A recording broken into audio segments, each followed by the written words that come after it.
Okay, we're live in 3, 2, 1. Live from Hollywood. It's time to claim your wages. Fired?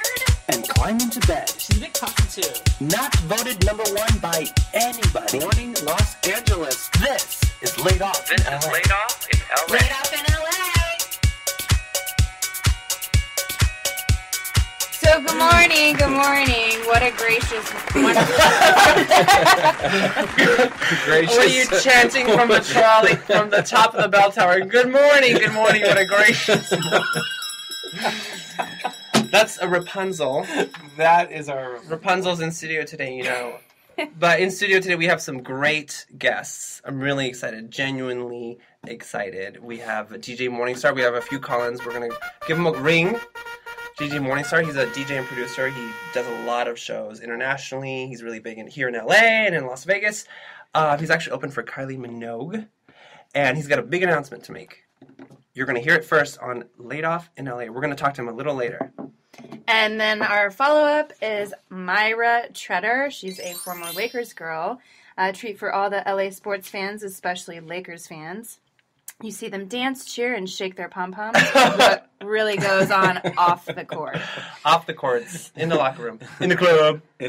Right. Forget Black Mamba and Meta World Peace. Today's Who are they? all about the ladies. Ladies! That's right. Speaking of ladies, yeah, we have a real ladies man in studio today. We have our very first guest co-host, Andy Stallions. Welcome. Thank you. Welcome to the show. Thank you. Not Stallion. It could be. Could be. My first football coach called me Stallion. I think it was My Little Pony. More like Pony. Unicorn. Have you ever told anyone to saddle up? Have those words come out of your mouth? They have. You want to ride the white horse? Is usually the Oh, I love that song. Wow. You could totally... Stag. Right there. right there. If you wanna ride, don't ride the white horse. White Horse. I don't know. There's no pony. I'm It's not fucking all horse here. familiar. And he's Andy likes to fuck horses. you heard it here first. Exclusive. I grew up on a horse farm, funny enough. You did? And In the Bay Area. one way to relax them is, I'm kidding. Massaging their prostate. It's called... And They get excited a little bit. And that's why they call him Handy Andy. He's a big hot daddy of 2. And he's... Have you ever slept with a daddy friends? I have. My...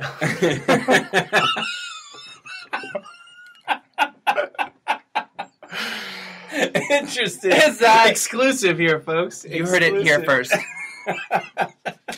Any psychiatrist, please call in. You won't say that Email about Poppy. laidoffinla@gmail.com. We need help. He's a hot daddy of 2 and a loving husband. Thank you. And actually, Of 3. It's true. And a talented yodeler. Well, not yodeler, singer. Yeah. But still. So Yeah. Do you want an a cappella right here? Right now? No. We can riff not right now, like- necessarily. I'm in a band called The Rigs. It's me and another buddy, Joel, Yeah. and our first gig was in South Bend, Indiana. Wow. Yeah, and Nice. that was 3 years ago. And is he here now in LA? Do you guys He's have not. shows here? No. We don't. We Skype. we Skype shows. It's very, very, very funny.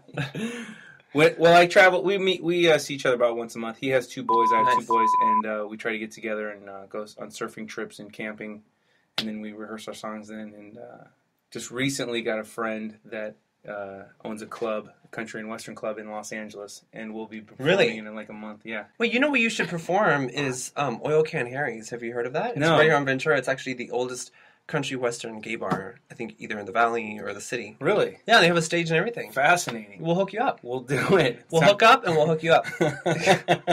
All of it. Count me in. Here on the We got these station. jean cutoff shorts that we wear. No. And midriffs. It's pretty great. Cowboy hats. Shut up. Straw. Gwen, you have that same outfit. Sexy. Yes. It's Very pretty risky. naughty. Risque. Joel and I dance and we got, it's great. It's just a good show. Wow. Boot, scoot, and boogie. Boot, scoot. I can't say it. Scoot. Scoot, scoot, and boogie. Short bus. He's right. Short bus. Short bus. Exactly. Actually, I'm interested. We were discussing earlier bad interviewing stories. Mm-hmm. Andy, do you have any really horrible interviewing stories? Whether the people were interviewing with you, Or you just sucked or ass. or you know of someone who perhaps had a very traumatic interviewing story. No, not really. All my interviews have been really great. Have you ever Very interviewed? successful. Have you ever interviewed somebody who you just were blown away by? So this isn't a direct story from me personally, but it was through a friend. Charlie had a boyfriend in San Francisco, and they both went to Charlie's boyfriend's job interview at a hotel. And Charlie's boyfriend went with the manager and took the tour and did the interview. And the assistant manager went up to Charlie and said, "Would you like to see one of the rooms?" And so Charlie was like, "Sure, why not?" So then the assistant manager went into one of the rooms with Charlie and closed the door and said, if you want your boyfriend to get this job, you're going to have to suck my dick right now. And Charlie goes, okay. And he's telling me the story, and I'm like, Charlie, why would you just suck his dick? He's like, what am I supposed to do? Yeah, he wanted a man who was working. I want my man to get a job. Money. So he sucked him off right there, clean. That's what he said. Wow, giving a job to get a job. Not the first time or No, the not last. the last. These Not the days, last. people. The one day. Are you guys hot in here? Woo! Oh, it's just me. Sweat Lodge. It's not lunch. I'm What Native about- American. She's getting flushed. Getting flustered. Well, I didn't interview a dick. A dick interviewed me, actually. Right. And it was unfortunate. But during the interview, he was asking questions such as, are you single? Where do you live? Do you live alone? Are you engaged? Great. For some reason, I didn't see how any of these questions related to relevant. a property management position. But for some reason, he believed that the questions he had to ask me were, in Pertinent. fact, exactly. He said pertinent. And how did you respond to these questions? Oh, I answered all of them, Yeah, of course. right. Then I left, feeling objectified, like a dumb whore. Right. He soon followed. Was it kind of like Basic Instinct? Sharon Stone? No. No, absolutely not. No Not panties? whatsoever. You had panties? I was wearing a full suit. I was suited up, glasses, ponytail. Iron Man. Right. There was, Silence of the Lambs mask. I don't understand where he got off asking me such inappropriate questions, but apparently he was. Did you look him in the eyes? Absolutely. There you go. Maybe he wasn't looking at you in the eye. I'm asking for eye contact. There you go. If you make eye contact with a man, I mean, it says you were- go for it. Right. You That's wanted it, Gwen. It's your fault. Obviously, we're joking. It's not your fault. That's not your fault. We're joking. I know. That's We what do not- Robin. These are not joking matters. That's Right. what Robin Williams told Matt Damon. In It's Goodwill Hunting. not your fault. It's not your fault. It's not your fault. If you want to cry, go ahead. You know? Well, it's also not my fault. I think my worst interview, it was in Hollywood Hills. Mm-hmm. It was in a private residence. And the ad was for like an assistant / graphic designer position. So I walk in, it's like, Hollywood Hills mansion.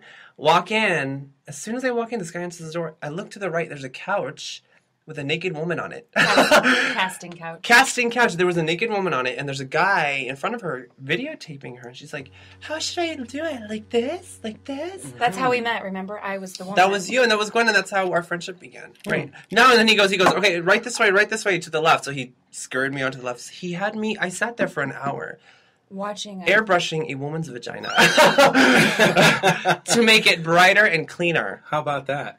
exfoliation. And the worst part, didn't get the job. I got rejected by this dick. That was a long interview. Shocking. I mean, I sat there and I was like, out of my body experience. And I was like, But my am I vagina- really just staring here into this? My vagina has never looked better. Ever. Ever. Airbrushed by I mean, thoughts. yeah. I think I did a good job.